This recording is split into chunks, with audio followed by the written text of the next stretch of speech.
Welcome to CNBC आवाज़। Thank you आप लोग का टाइम देने के लिए और अच्छे क्वार्टर के रिजल्ट्स के लिए आपको बहुत बहुत बधाई।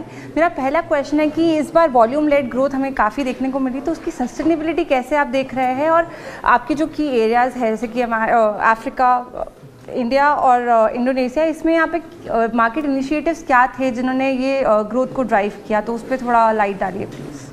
जो वॉल्यूम ग्रोथ मिला है पिछले क्वार्टर के मुकाबले अच्छा था, लेकिन जहाँ पे हमें जाना है वो अब तक हम नहीं पहुँचे हैं। तो लगभग हमारी जो वॉल्यूम ग्रोथ ग्लोबली है वो 6% पे है, which is a good volume growth. India की वॉल्यूम ग्रोथ 4% है, इट कुड बी बेटर। इनके ड्राइवर्स रहे हैं कि हमारी परफॉर्मेंस अफ्रीका में अच्छी रही है, काफ़ी क्वार्टर्स के बाद हमारी अफ्रीका की वॉल्यूम ग्रोथ अच्छी आई है, और काफ़ी क्वार्टर्स के बाद हमारी जो हाउस होल्ड इंसेक्टिसाइड बिजनेस है, जो गुड नाइट और हिट, उनकी परफॉर्मेंस काफ़ी अच्छी रही है क्वार्टर 4 में। राइट। ग्रॉस मार्जिन की अगर हम बात करें तो ईयर ऑन ईयर बेसिस पे थोड़ा डिक्लाइन देखने को मिला है, जैसे कि आपने पाम ऑयल के प्राइसेस के बारे में डिस्कस किया था, अब थोड़े वो करेक्ट होते हुए नजर आ रहे हैं। तो उनकी करेक्शन के बाद हम मार्जिन्स में कब तक नॉर्मलाइजेशन वापस एक्सपेक्ट कर सकते हैं, कितने क्वार्टर्स में वो नॉर्मलाइजेशन वापस एक्सपेक्ट किया जा सकता है? हमारा जो ग्लोबल मार्जिन है बिज़नेस का वो सही रहा था। हमने लास्ट पूरे साल में 21% मार्जिन डिलीवर किया है। इंडिया मार्जिन्स हल्के से कम हुए थे क्योंकि पाम ऑयल का प्राइस काफ़ी बढ़ा हुआ है, लेकिन लास्ट एक महीने से देख रहे हैं कि पाम ऑयल के प्राइस में भी करेक्शन आया है। सब कुछ महीनों में जैसा ही हमारा पुराना स्टॉक कंज्यूम हो जाएगा, हमें लग रहा है कि हमारे मार्जिन नॉर्मेटिव लेवल्स पे वापस आ जाएंगे। ओके। रूरल और अर्बन डिमांड की बात करूँ तो पिछले साल ऐसा था कि रूरल डिमांड में हमें थोड़ा पेन देखने को मिल रहा था, लेकिन अर्बन डिमांड ज़्यादा था, वही अभी रिवर्स हो गया है। तो आगे चल के व्हाट डू यू थिंक कि कहाँ आपको डिमांड ज़्यादा आती हुई दिख रही है, and what are your plans ahead कि आप कैसे दोनों को केटर करने वाले हैं? देखिए, ये अर्बन रूरल डिमांड मेरे हिसाब से थोड़ा सा ये जो कोविड के टाइम पे जो चेंजेस हुए थे कि कोविड के टाइम पे काफ़ी सारे लोग रूरल में गए, तो फिर वो बेस बन गया, फिर अर्बन बढ़ा, फिर रूरल बढ़ा। सो आई थिंक कहानी रूरल अर्बन की नहीं है, कहानी ये है कि इंडियन कंज्यूमर FMCG की डिमांड इतनी कम क्यों है। क्योंकि FMCG कंपनीज़ को जो है 7-8% वॉल्यूम ग्रो होना चाहिए। मोस्ट कंपनीज़ के रिजल्ट जो हैं अब 3-4-5% पे हैं। मेरी सोच ये है कि अगले 12 से 18 महीने में इसमें थोड़ी सी इम्प्रूवमेंट आएगी। एक तो है कि जो फूड प्राइस इन्फ्लेशन है वो काफ़ी कम हो गया है, और पिछले 18 महीने में फूड प्राइस इन्फ्लेशन 8.5-9% था, और वो थोड़ा कम हो गया है।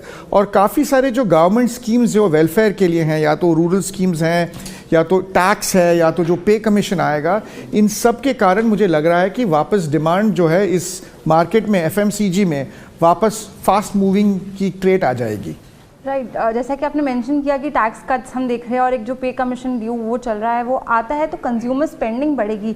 लेकिन दो तरह की बातें होती है कि जब कंज्यूमर स्पेंडिंग बढ़ती है तो डिस्क्रिशनरी वाला एक्सपेंडिचर बढ़ता है, लेकिन हम हायर एंड वाले एक्सपेंडिचर पे ज़्यादा फोकस करते हैं एज अ कंज्यूमर इफ़ तो FMCG में वो आता हुआ बेनिफिट आपको दिख रहा है या कंज्यूमर ड्यूरेबल्स में ज़्यादा जाता हुआ दिखेगा? मुझे ये नहीं मालूम कि कंज्यूमर ड्यूरेबल्स पे क्या इम्पैक्ट होगा, लेकिन जो इनकम ब्रैकेट, जैसे अगर आपकी let us take the income tax जो रिलीफ है, 12 लाख की अगर आपकी साल की इनकम है 1 लाख, तो आप मध्य वर्ग में क्लासिफाई करते हैं। जब मध्य वर्ग कंज्यूमर के इनकम बढ़ते हैं तो वेरी फर्स्ट थिंग वो जो हैं कुछ कैटेगरीज में, जैसे पेट केयर हो, ब्यूटी हो, जो प्रीमियम FMCG कैटेगरीज हैं, उनमें अपग्रेडेशन काफ़ी हमें दिखने मिलता है। क्योंकि ये जो बेनिफिट्स हैं वो they are not for very rich people, they are largely middle class benefits. Inflation जैसे कि ईज हो रहा है, तो आपको सोप्स और हेयर कलर जैसे कैटेगरीज में यहाँ पे डाउन ट्रेडिंग से रिकवरी के अर्ली साइंस यहाँ पे नजर आ रहे हैं, और प्रीमियमाइजेशन को आप कैसे पुश करेंगे बिना वैल्यू कॉन्शियस कस्टमर्स को लूज करें?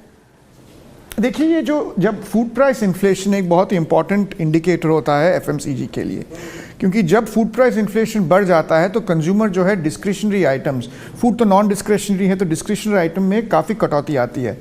तो जब food price inflation normally reduce होता है तो हमें 2 टाइप के बेनिफिट्स मिलते हैं। एक तो डिस्क्रिशनरी कैटेगरीज में एंट्री आ जाती है, और हमारे काफ़ी सारे कैटेगरीज हैं जैसे एयर फ्रेशनर जो डिस्क्रिशनरी हैं, और दूसरा जो है प्रीमियमाइजेशन आ जाता है, जो जैसे मच्छर के लिए आप कछुआ चाप यूज़ करते होंगे, तो अगर थोड़े और पॉकेट में पैसे आ गए तो आप इलेक्ट्रिक या स्प्रे यूज़ करते हैं।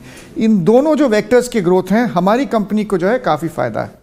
राइट, FY26 के लिए क्या आउटलुक रहेगा कैपिटल एक्सपेंशन के पर्सपेक्टिव से? रूरल इंफ्रास्ट्रक्चर को कैसे देख रहे हैं, और डिजिटल ट्रांसफॉर्मेशन के एरियाज में कुछ कैपिटल एक्सपेंशन के प्लान्स हैं तो वो प्लीज़ एक बार बताइए। सो आई थिंक कंपनी के बारे में हमने हमारा 2 बड़े प्लांट ऑलरेडी सेट कर चुके हैं लास्ट ईयर। सो हमारा बड़ा कैपिटल एक्सपेंडिचर हो गया है, अब कुछ लाइंस उसमें ऐड करनी है। सो और वो हम ये साल में कंप्लीट करेंगे। हमने हमारा जो पुराना डेट था वो भी रिपे हो गया है। लास्ट ईयर हमने 2500 करोड़ का डिविडेंड कैश पे आउट किया था।